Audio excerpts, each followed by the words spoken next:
we're looking at each other and we're going like, could this be it? You've been gone for 13 days and his face just dropped. Kosciusko is obviously a really popular national park. It's a very remote part of the world, very steep part of the world, and a part that's less travelled by many bushwalkers. If you come off the track, it's easy to get lost. Superintendent Matt Price couldn't count the number of search and rescues he's been involved in. Not everything that we work with in the emergency services always ends in a positive manner. The search for a 23-year-old hiker missing in the New South Wales Snowy Mountains continues today. Authorities are tonight hopeful a student missing in Kosciusko National Park since Boxing Day is alive. 23-year-old Hadi Nazari and his friends were on the Hannells Spur track heading to the G High campground. On Boxing Day, Hadi split from the group to take a few photos. But the bush was dense. He became disoriented and disappeared. New South Wales Police coordinated the search. As the hours went on, the search party grew.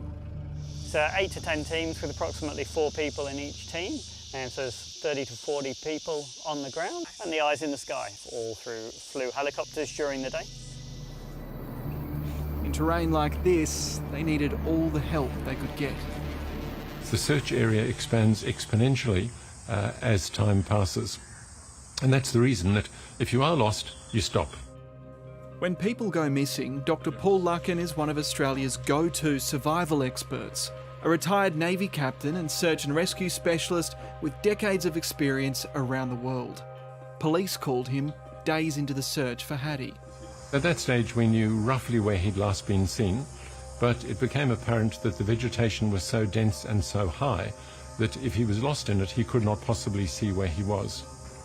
These photos were sent to Paul of the area, along with a video in which you can barely see the search party. Initially, we thought that if he'd got to water, he would stay there, which he didn't, but the water courses were searched repeatedly every day. And then it was a matter of putting up aircraft. Because the clothing that he was wearing was dark, he blended perfectly into the vegetation. And one of the survival lessons is when you're preparing for something like that, wear bright clothing, or at least carry something very bright.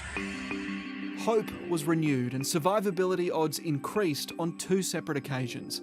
On New Year's Eve, rubbish and hiking poles believed to belong to Hadi were found near the Kosciusko Creek. 5 days later, a campfire, lighter and Hadi's camera were found near the G High River with a recording of a heartbreaking message. He left a message saying, "I'm here." He apologised to his family, I understand, and it was almost as though at that stage he was not optimistic that he would survive. He was obviously going to try, but he wanted to say goodbye to his family. Again, it was a message that said he's alive and he was moving. The best case remained, not injured, not bitten by a snake, not had a medical catastrophe, able to find water, therefore it's possible he's alive.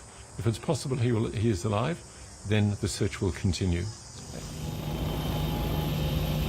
We begin with incredible breaking news. The hiker, who's been missing since Boxing Day, has been found alive.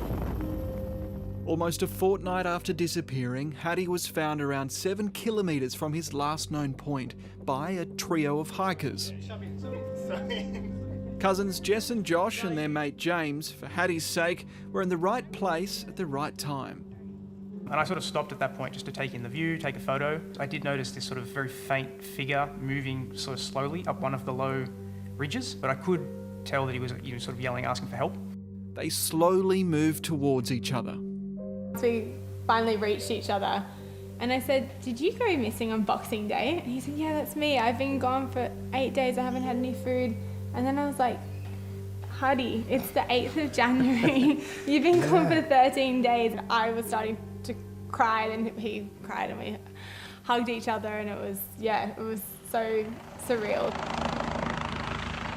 There was this moment where the police helicopter came flying in and we saw it for the first time, and he saw it and he got all excited and he stood up and he was like, "Okay, this is it, I'm going, this is my ride." And so he went around and he handshaked all of us, gave us all a handshake. Asked everyone's name. Said thank you to everyone individually. Hadi was flown back to the command post and reunited with loved ones. How does he seem? he's perfectly fine. He's a hero. Like 14 days without food, like he's doing like perfectly well. He waved to us as he got into the ambulance and just said thanks to everybody. We are delighted. Every time we find somebody alive, it's what it's all about. He recovered from severe dehydration at Cooma Hospital before returning home to his grateful family. The group of hikers who reached Hadi yesterday at 3:15, they are literally angels sent from the sky on the earth for Hadi. Thank you so much. Thanks to everyone. And while there's every chance something like this will happen again, there's no guarantee of another so-called miracle.